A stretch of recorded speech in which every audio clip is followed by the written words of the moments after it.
विश्व के सबसे बड़े आध्यात्मिक, धार्मिक और सांस्कृतिक समागम के रूप में महाकुंभ अपनी दिव्यता, भव्यता और नव्यता से विश्व स्तर पर एक मिसाल कायम करने की ओर अग्रसर है।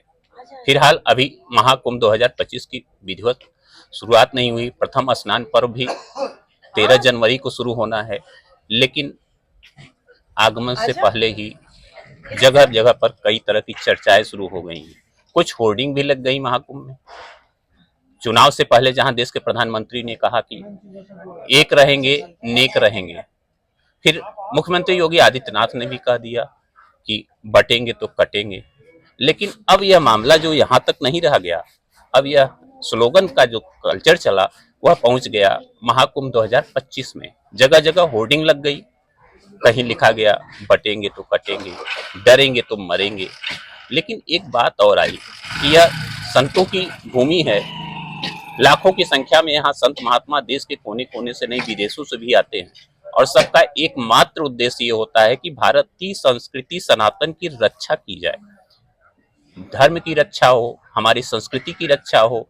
जो भी मार्ग से भटके हुए लोग हैं उन्हें सद्मार्ग दिखाया जाए, और यही वास्तव में अध्यात्म और धार्मिक सनातन समागम है। लेकिन इस तरह के जो पोस्टर लगे उसको लेकर कुछ चर्चाएं बढ़ी, और हम आपसे सवाल करना चाहेंगे। यहाँ पर विश्व हिंदू परिषद की प्रवक्ता भी हैं और संत भी हैं, तो सवाल ये होता है कि इस तरह के जो पोस्टर लगते हैं तो क्या इससे क्या मैसेज जाते हैं? क्या नाम है आपका? शिव पूजन सिंह। शिव पूजन सिंह। अच्छा, ऐसा है शिव जी। सबसे पहले तो आपको ये बताना चाहूंगी कि हिंदू बड़ा सरल हृदय का व्यक्ति है और बड़ा सहज है, परोपकारी है, दूसरों के लिए कार्य करता है। लेकिन इस समय ऐसा हो गया है कि विधर्मी काला धागा हाथ में बांध करके उस गली में सब्जी बेचने आते हैं जहां पर हिंदू रहते हैं, और वहां पर पेशाब करके, थूक कर, नाना प्रकार के कृत्य करके उस सब्जी को, फलों को वहां बेचना चाहते हैं और बेचते भी हैं।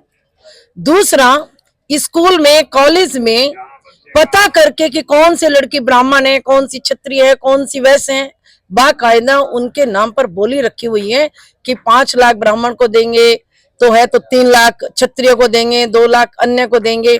उन लड़कियों को देखकर, उनकी जाति देख करके विधर्मी हाथ में रक्षा सूत्र बांध के और गले में भगवान शिव को, अन्य किसी भी देवता को लटका करके, और अपने नाम को, अगर कफील नाम है तो कपिल बताएंगे, सलीम नाम है तो सुशील बताएंगे। नाना प्रकार से भटका करके उन बच्चियों को अपनी ओर आकर्षित करके और उनको लव जिहाद में फंसा करके उनकी हत्या कर देंगे, या उन्हें वेश्याओं के यहाँ जाकर बेच देंगे, तस्करी कर देंगे। यहाँ तक भी नहीं, इसके आगे जो हमारे मंदिर हैं, उन मंदिरों में रात्रि के समय जाकर के कहीं पर गाय का गोश्त फेंक देंगे, इस तरह मांस फेंक देंगे। जहां पर कम पूरी मोहल्ला मुसलमानों का है, अगर 4 घर हिंदुओं का है, तो वो हिंदू अपने घर में ना तो कोई त्योहार मना सकता है, ना अपने घर में कहीं कथा करवा सकता है, ना अपने घर में संतों को बुलवा सकता है। उनको बंद कर देंगे कि आप यहाँ नहीं बुलाएंगे। अगर 100 लोगों के बीच में एक मुसलमान रहता है तो सारे हिंदू उसको कहेंगे खान साहब सलाम अलैकुम, तो सब उसको नमस्कार करेंगे, बैठाएंगे। लेकिन वो सुरक्षित है हिंदुओं के बीच में, क्यों? क्योंकि हम सहिष्णुता धारण करते हैं, बन के रहता है। और हमारे यहाँ अगर सारे उधर मुसलमान है और 2 व्यक्ति घर हिंदुओं के हैं, वो सुरक्षित नहीं है। उन्हीं के यहाँ तो सवेरे आकर के सब्जी मांग के खाएंगे, उन्हीं से रोटी लेंगे और उनकी जवान लड़कियों पर दृष्टि रखेंगे, और समय पाते के साथ ही उस लड़की का बलात्कार कर देंगे और उसके घर में आग लगा देंगे। आप अभी देखा आपने बंगाल में कितनी दुर्दशा है, क्या हालात है। जो उनकी सेवा करता था डॉक्टर, उसी डॉक्टर की उन्होंने हत्या कर दिया। तो इस तरह से जो इस समय भारत में चल रहा है विधर्मियों के द्वारा, तो उससे हमें अपने मंदिरों की, अपनी बेटियों की, अपने बच्चों की, अपने घर की स्त्री की रक्षा तो करनी पड़ेगी। अगर साधु सन्यासी आकर के सनातन के प्रहरी बन करके अगर वो संदेश नहीं देंगे, वो जागरूक नहीं करेंगे सनातन को, तो कैसे काम चलेगा? हम भिक्षा के लिए किसके दरवाजे पर जाएंगे? हमें दान कहां से मिलेगा? कहां से हमारे मठ मंदिरों में घी के दीपक जलेंगे, आरती उतारेंगे? कहां से सन्यासी बनेंगे? हमारा तो अस्तित्व ही समाप्त हो जाएगा। तो इसलिए बटेंगे तो कटेंगे। तो परिवार प्रबोधन के बैनर के नीचे हमें वापस पुनः अपने सनातन धर्म और संस्कृति की जड़ों की ओर लौटना होगा। जहां पर एक दादी होती थी, ताऊ होता था, चाचा होती थी, चाची होती थी, वो एक पूरा परिवार होता था, और जिसमें बैठ करके हम वहां छोटे छोटे बच्चे संस्कार लेते थे। आज जब से एकल परिवार की परंपरा हो गई, प्राइवेसी, पति पत्नी नौकरी पे जाती है, एक क्रिश्चियन महिला आएगी तुम्हारे घर में खाना बनाएगी, और उसके बाद वो बच्चों को संडे के दिन माँ बाप को पता ही नहीं चर्च में लेकर के जाएगी। तो वहां संस्कार किस चीज के दे रहे हैं? नौकरानी नाम बदल लेते। हर व्यक्ति, महिलाएं अब कोई घर का काम नहीं करना चाहती। ये नहीं कि भाई अपने पति को बना करके सुबह खाना दे दे, दिन भर आप काम करिए, बर्तन मंजवाइए किसी से। एक नौकरानी ने पेशाब करके पूरे परिवार को बीमार कर दिया और उनकी स्थिति किडनी और लिवर खराब कर दिया गया है। नौकर रखो घर में, नौकर रखना मना नहीं है, हमारे यहाँ तो परंपरा रखो, लेकिन अपने पति को जो तुम्हें कमाई दे रहा है, जो तुम्हारे बच्चों को पाल रहा है, जो तुम्हारा मांग का सिंदूर है, उसको तो 2 रोटी बना करके दो। तो हमें वापस पुनः भारतीय संस्कृति की जड़ों की ओर लौटना होगा और हमें अपने परिवार प्रबोधन की ओर चलना होगा। तब जाकर के धर्म भी बचेगा, संस्कृति भी बचेगी और सनातन, पुरातन और शाश्वत भी रहेगा। जिस तरह से आपने बताया, तो हमारी भारतीय संस्कृति सनातन पर क्या चौतरफा हमला हो रहा है। जैसे आप संभल की बात कर लें, अब बांग्लादेश तो बहुत दूर की बात है, हम अपने पास के ही संभल को देख रहे हैं, जिस तरह से लगातार वहाँ घटनाएं हुई। अब हम बात अगर मथुरा के श्री कृष्ण जन्म स्थान की करें, अगर हम बात काशी की करें, बात अयोध्या की, अगर हम सिर्फ एक बात मथुरा की करें, तो हमारे अधिकतर लोग ये जानते हैं कि भगवान कृष्ण अपने जन्म स्थान पे हैं, लेकिन वास्तविकता ये है कि भगवान श्री कृष्ण भी अपने जन्म स्थान पे नहीं है। उस जन्म स्थान पे मस्जिद बना दी गई है, तो मामला फिलहाल न्यायालय में है। लेकिन इस तरह की चीजों को यहाँ कोई जागरूकता होगी, क्योंकि ये संतों की धरती है। देखिए, सबसे पहले तो संतों के तप, संतों का प्रताप, संत सनातन की रक्षा के लिए सभी संतों की तपस्या के बल पर और स्वयं के पुरुषार्थ पर हमारे भारत के प्रधानमंत्री, यशस्वी प्रधानमंत्री नरेंद्र भाई मोदी जी को चुना गया। ये जो भाई नरेंद्र भाई जी आए हैं, ये संतों के प्रताप से उनको सिंहासन पर बिठाया गया। भारत का भाग्य बड़ा ही सुंदर है, बड़ा ही इस समय दिव्य और भव्य है। भारत पुनः विश्व गुरु बनेगा, तभी तो हमें भारत के यशस्वी प्रधानमंत्री नरेंद्र भाई मोदी और दूसरे उत्तर प्रदेश के यशस्वी मुख्यमंत्री आदित्य योगी नाथ जी, इन तीनों की राम और लक्ष्मण जैसी जोड़ी है। इन दोनों ने इतना सुंदर, दिव्य और भव्य कार्यक्रम आपने देखा। राम जन्मभूमि जो 500 साल से हम संघर्ष कर रहे थे, और मेरे पिताश्री जो विश्व हिंदू परिषद के संस्थापक, जनरल सेक्रेटरी रहे हैं, उपाध्यक्ष रहे हैं, ब्रह्मलीन हो गए हैं आचार्य गिरिराज किशोर जी, तो उनका सपना था कि जब राम जन्मभूमि का मंदिर निर्माण होगा तो मैं दाढ़ी तभी कटाऊंगा। वो सपना लेकर के चले गए। माननीय श्री यशस्वी हमारे आदरणीय भाई साहब अशोक सिंघल जी सपना आंखों में लेकर के चले गए, लेकिन वो सपना पूर्ण किया भारत के यशस्वी प्रधानमंत्री नरेंद्र भाई मोदी जी ने। उसी तरह से जैसे राम जी अपनी जन्मभूमि में रामलला विराजमान हो गए हैं, ऐसे ही जल्दी ही भगवान श्री कृष्ण भी उस कारागृह के ऊपर जो वहां मस्जिद बनाई गई है, वो जल्दी वहां से हटेगी। उसका हम केस लड़ रहे हैं और जल्दी उसकी विजय की आप सबको सूचना मिलेगी। और यही नहीं, वृंदावन भी उसी तरह से बनेगा।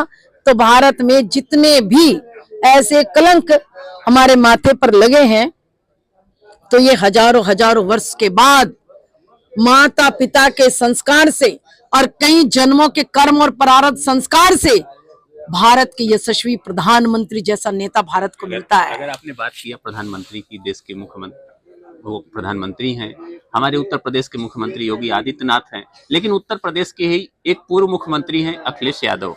उन्होंने यहाँ तक कह दिया कि मुख्यमंत्री जी अपने आवास में देखें, वहां नीचे खुदाई करें तो शिवलिंग मिलेगा, तो इस तरह की टिप्पणी कहाँ? कितनी सुंदर बात कही है उसने, बेचारा भक्ति में हो गए अखिलेश जी, शिव की कृपा उनके ऊपर हो गई।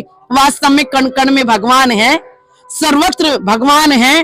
उन्हें अगर ये दिखाई देता तो अच्छी बात है, वो ये क्यों नहीं देख लेते कि स्वयं आदित्य योगीनाथ जी भगवान शिव के साक्षात उपासक है और भगवान शिव की उनके ऊपर कृपा है और भगवान शिव के वो आराधक हैं, तो इसीलिए अपने मंदिर में भगवान शिव की मूर्ति बनाकर रखते हैं। ये अखिलेश को भी रखना चाहिए, शिव की मूर्ति अपने यहाँ पर, उनको भी पूजा करना चाहिए। वो योगी हैं, भगवान शिव की साधना करते हैं, उनसे ऊर्जा लेते हैं, तभी तो ये उत्तर प्रदेश का राज्य संभाल रहे हैं, चला रहे हैं। सबकी अपना अपनी सोच है, अपना अपना विचार है, लेकिन युगों युगों में पहली बार एक ऐसा उत्तर प्रदेश का यशस्वी मुख्यमंत्री आदित्यनाथ जी हैं, जो आपने देखा होगा आज से पहले भी कुंभ होते हुए आए, हर हफ्ते यहाँ पर में आ जाते हैं कि कहीं कोई संतों को कोई दिक्कत तो ना हो जाएगी। क्यों? धर्मो रक्षति रक्षता, जो धर्म की रक्षा करता है, धर्म उसकी रक्षा करता है। योगी आदित्यनाथ जी साक्षात, उनके ऊपर गोरखनाथ जी का आशीर्वाद है, उनके गुरुदेव अवैधनाथ जी का आशीर्वाद है, वो उनको कुछ नहीं होने वाला। चाहे कोई भी पार्टी के व्यक्ति हो, कोई कुछ भी कहता रहे, योगी आदित्यनाथ जी एक तपस्वी संत है और तपस्या करके इस उत्तर प्रदेश का संचालन कर रहे हैं। उनके राज्य में सारी प्रजा सुख में है, आनंद में है और परोपकार करते रहते हैं। और आप देखिएगा भूतो न भविष्यति, इस महाकुंभ का भी आप देखिए विश्व पटल पर नाम अंकित हो जाएगा कि ऐसी व्यवस्था आज तक नहीं हुई है। तो मैं तो उन्हें प्रणाम करती हूँ, कितनी शानदार व्यवस्था के लिए, दिव्य और भव्य व्यवस्था के लिए महाकुंभ में। एक सवाल और आपसे किया जाता है कि 40-45 लोगों के आने की, श्रद्धालु होंगे, कल्पवासी होंगे, संत साधु महात्मा होंगे, लेकिन एक बड़ी संख्या जो होती है, जैसे कहा जाता है कि हमारी संस्कृति में महिलाओं को उच्च स्थान मिला है। देश के प्रधानमंत्री नरेंद्र मोदी जी, मुख्यमंत्री योगी आदित्यनाथ भी इसको लेकर काफी उत्साहित हैं और लगातार अपनी बातें करते हैं कि महिलाओं को किसी तरह की असुविधा न हो, कानून व्यवस्था ऐसी बने कि उनके ऊपर कोई आंच ना आए। तो इसको लेकर भी आप कोई संदेश देना चाहेंगे? देखिए, वो तो राजनीतिक व्यक्ति हैं। आपने एक चीज नोट किया होगा कि मैं मध्य प्रदेश में, हमारा निवास स्थान है। मेरे मध्य प्रदेश के पूर्व मुख्यमंत्री शिवराज सिंह चौहान जी और अभी के जो मुख्यमंत्री हैं मोहन यादव जी ने लाडली बहना योजना के तहत उन्होंने बहनों को भाई दूज के दिन भी टीका लगवाया, तो उसके लिए भी मिठाई भेजी थी और उन्होंने उसके लिए दक्षिणा भेजी थी। उनको पता नहीं 1100 2000 कितने मिलते हैं, वो उसमें मिलते हैं उस योजना के थ्रू। तो भाई नारी की जहां पूजा होगी वहां स्वर्ग आ ही जाएगा। इसीलिए हमारे भारत के प्रधानमंत्री भी और उत्तर प्रदेश के मुख्यमंत्री भी सर्व सुरक्षित और सब शानदार कार्य करते हैं, क्योंकि वो महिलाओं का सम्मान करते हैं। आपने देखा द्रौपदी मुर्मू जी को उन्होंने सम्मान दिया और उनके भारत के सर्वोच्च पद पर उन्होंने उनको बिठाया और उनका सम्मान करते हैं। चाहे साध्वी हो, चाहे आम कन्या हो, जहां भी कार्यक्रम होता है तो कन्याओं के चरण धोते हैं और उन चरणामृत को लेते हैं और उसके बाद पूजा करके आगे कोई कार्य करते हैं। चाहे आदित्य योगीनाथ जी जब आ जाएंगे मठ में या नवरात्रों का कार्यक्रम होगा तो अपने आवास पर कन्याओं को बुलाते हैं, चरण धोते हैं और तब पूजा करते हैं। वो मातृ शक्ति के उपासक है, वो देवी के उपासक हैं और देवी की उनके ऊपर कृपा है, उन्हें आशीर्वाद है, इसीलिए उनके सारे कार्यक्रम पूरे होते हैं। धन्यवाद। सहयोगी साध्वी भी हैं, हम इनसे भी जानना साध्वी भुवनेश्वरी गिरी जी हैं और हम आपसे सिर्फ एक सवाल करेंगे, आप जैसे यहाँ पर जो संगम की रेती है, यहाँ पर ऐसे आप जैसे लोग कितने साध्वी लोग होंगे लगभग? हर अखाड़े में होंगे?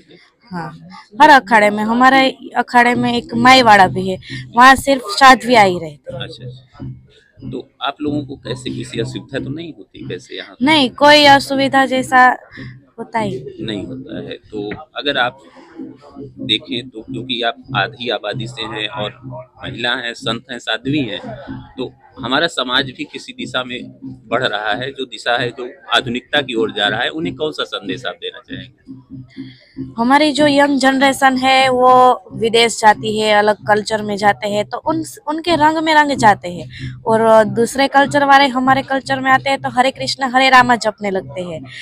हमारी संस्कृति का हमें प्रचार करना है। हम रील्स बनाते हैं तो हम हिंदुत्व का प्रचार कीजिए और हरे कृष्ण हरे रामा का प्रचार कीजिए, हर हर महादेव का प्रचार कीजिए। नशा करना है आपको तो राम नाम का नशा कीजिए। पार्टी वो हमारी संस्कृति नहीं है, केक कटिंग वो हमारी संस्कृति नहीं है। हमारा धर्म और हमारा कर्म, हम कहीं भी जाए हमें नहीं भूलना चाहिए। जैसे कि कहा गया कि कुंभ में है, महाकुंभ है, दिव्य है, भव्य है, नव्य है, लेकिन बहुत बड़ी संख्या में जो लोग हैं यहाँ सिर्फ पर्यटक जैसे उद्देश्य से आ रहे हैं, तो उनके लिए क्या कहेंगे?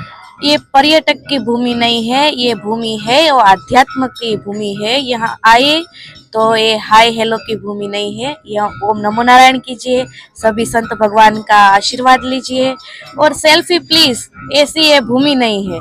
यहाँ आइए, सभी गुरु मूर्तियों का आशीर्वाद पाइए और अपने मर्यादित वस्त्र धारण करके आइए। ये शॉर्टी जीन्स पहनकर इस भूमि पर नहीं आइए। ये पर्यटन की भूमि नहीं, ये आध्यात्मिकता की भूमि है। यहाँ जितना हो सके उतना आप सभी संत गुरु मूर्तियों का आशीर्वाद पाइए। जितना आप हो सके उसके सानिध्य में जो मार्ग आप मार्गदर्शन देते हैं उसके मार्ग पर चलिए। वो नशा करते हैं तो हमें नशा नहीं करना है। भगवान शिव ने तो जहर भी धारण किया था, हम जहर नहीं पिएंगे। जो संत है वो हमारे गुरु मूर्तियां है, वो भगवान है। वो जो आपको मार्गदर्शन देते हैं उस मार्ग पर आपको चलना है। फिलहाल ये आपका संदेश रहा, लेकिन जब आप प्रवचन करेंगे मंच अब आपका लगेगा बहुत हजारों लाखों के संत अलावा श्रद्धालु आएंगे, एक साध्वी एक संत के रूप में भी यह संदेश आप उन्हें देंगे, जागरूक करेंगे। जी, ज्यादा से ज्यादा बहन बेटियां जो लव जिहाद के केस में संतों का संग कीजिए। नवधा भक्ति में बताया गया है प्रथम दोहे में, प्रथम भक्ति संतन कर संगा, दूजई रति मम कथा प्रसंगा। संग करना हो तो संतों का संग कीजिए। जैसे कृष्ण सुदामा की जोड़ी थी, ऐसे ही हम जो यंग जनरेशन है उसको हम नजीक रखते हैं और उसको हम धर्म की ओर बढ़ाते हैं। एक फोन नहीं होगा तो चलेगा, पर एक हथियार तो हर लड़की के साथ होना ही चाहिए। आत्मसंबल हो, आत्मनिर्भर भारत हो। हाँ, आत्मनिर्भर भारत हो और ये जो यंग जनरेशन हो वो हमारे धर्म और संस्कृति की ओर बढ़े। देश के प्रधानमंत्री नरेंद्र मोदी और मुख्यमंत्री योगी आदित्यनाथ की जो पहल है वो काबिले तारीफ है। बहुत क्या बोले, उनकी जो पहल है उसकी तारीफ किया जा सकता है। हाँ, नरेंद्र मोदी जी और ये जो योगी जी है उसने बहुत नारी उत्थान को लेकर उन्होंने बहुत हाँ, नारियों को पहला स्थान देते हैं, पहला उसके पूजन करते हैं। देवी स्वरूप पहले उसकी पूजन करके ही आशीर्वाद लेकर ही वो अपना कर्म करते हैं। इसलिए बहुत अच्छे से हिंदुत्व। अपना परिचय बता दें। मैं साध्वी भुवनेश्वरी गिरी जी, मेरे गुरु महाराज अंतर्राष्ट्रीय महामंत्री श्रीमंत सत्यगिरी महाराज, श्री पंचदशना आवाहन अखाड़ा। बहुत बहुत आभार। तो जैसा कि साध्वी थी, एक दो नहीं हजारों की संख्या में गंगा यमुना और अदृश्य श्रवेणी के इस पावन संगम रेती पर उनका भी साध्वी के रूप में समागम होगा। लाखों की संख्या में श्रद्धालु आएंगे, भक्त आएंगे। भारतीय संस्कृति सनातन की रक्षा, धर्म की सुरक्षा और जागरूकता, रहन सहन, पश्चात कल्चर से कैसे बचे, इन सब के लिए भी ऐसे साध्वी लोग जागरूक करेंगे। शिवपूजन सिंह, NBT ऑनलाइन, महाकुंभ नगर, प्रयागराज, उत्तर प्रदेश।